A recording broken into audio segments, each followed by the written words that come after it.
તો રાજકોટના લોકમેળામાં આરોગ્ય વિભાગનું ચેકિંગ હાથ ધરવામાં આવ્યું છે। લોકમેળામાં ખાણીપીણીના સ્ટોર પર ચેકિંગ કરાયું છે। ચેકિંગ દરમિયાન વાસી ખોરાક મળી આવ્યો છે। વાસી ખોરાકનો સ્થળ પર જ નાશ કરાયો છે।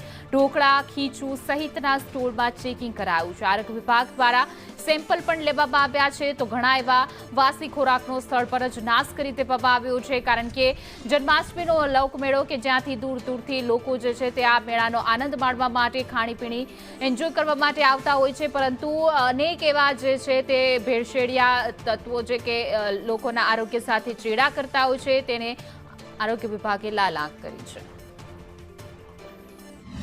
રાજકોટમાં જન્માષ્ટમીનો મેળો ચાલી રહ્યો છે અને આરોગ્ય વિભાગની ટીમ ખાણીપીણીના સ્ટોલની અંદર ચેકિંગ માટે નીકળી છે। વાસી અખાદ્ય ખોરાક લોકો સુધી ન પહોંચે એના માટે આરોગ્ય વિભાગની ટીમ દ્વારા અત્યારે અહીંયા ચકાસણી કરવામાં આવી છે। ફૂડ વિભાગના અધિકારી સરવૈયાજી આપણી સાથે છે।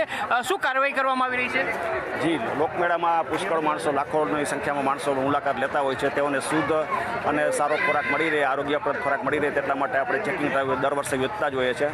જેના અનુસંધાને આપણે જે સ્થળે ઊભા છીએ તે સ્થળે બાફેલા બટેટા વાસી તથા સડેલા દેખાતા આપણે તેનો નાશ કરેલ છે। સિવાય ચટણી છે તે પણ વાસી અખાદ્ય જણાતા આપણે નાશ કરેલ છે। ખાસ કરીને લગભગ 50 કરતાં વધુ નાના મોટા ખાણીપીણીના સ્ટોલ આવેલા છે। તમામ જગ્યાએ ચેકિંગ થશે, એમના લાયસન્સ નમૂના? જી, આપણે લાયસન્સ જે ટેમ્પરરી ફૂડ લાયસન્સ હોય તે આપવાની કાર્યવાહી પહેલા દિવસે એટલે કે છઠના દિવસે બપોર પહેલાં આપણે પૂર્ણ કરી દીધેલ છે। એટલે દરેક લોકોને આપણે ફૂડ લાયસન્સ માટેની ફી વસૂલ કરી દીધેલ છે। એ સિવાય તેને આપણે માહિતીગાર કરીને પેમ્ફલેટ બનાવી અને દરેક શું તકેદારી રાખવી તે અંગેની જાણકારી પણ બધાને આપેલ છે।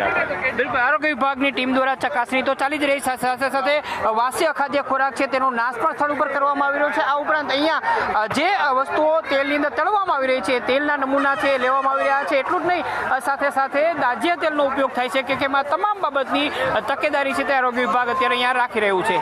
કેમેરામેન માધવ ભટ્ટ સાથે મયુર સોની, સંદેશ ન્યૂઝ, રાજકોટ।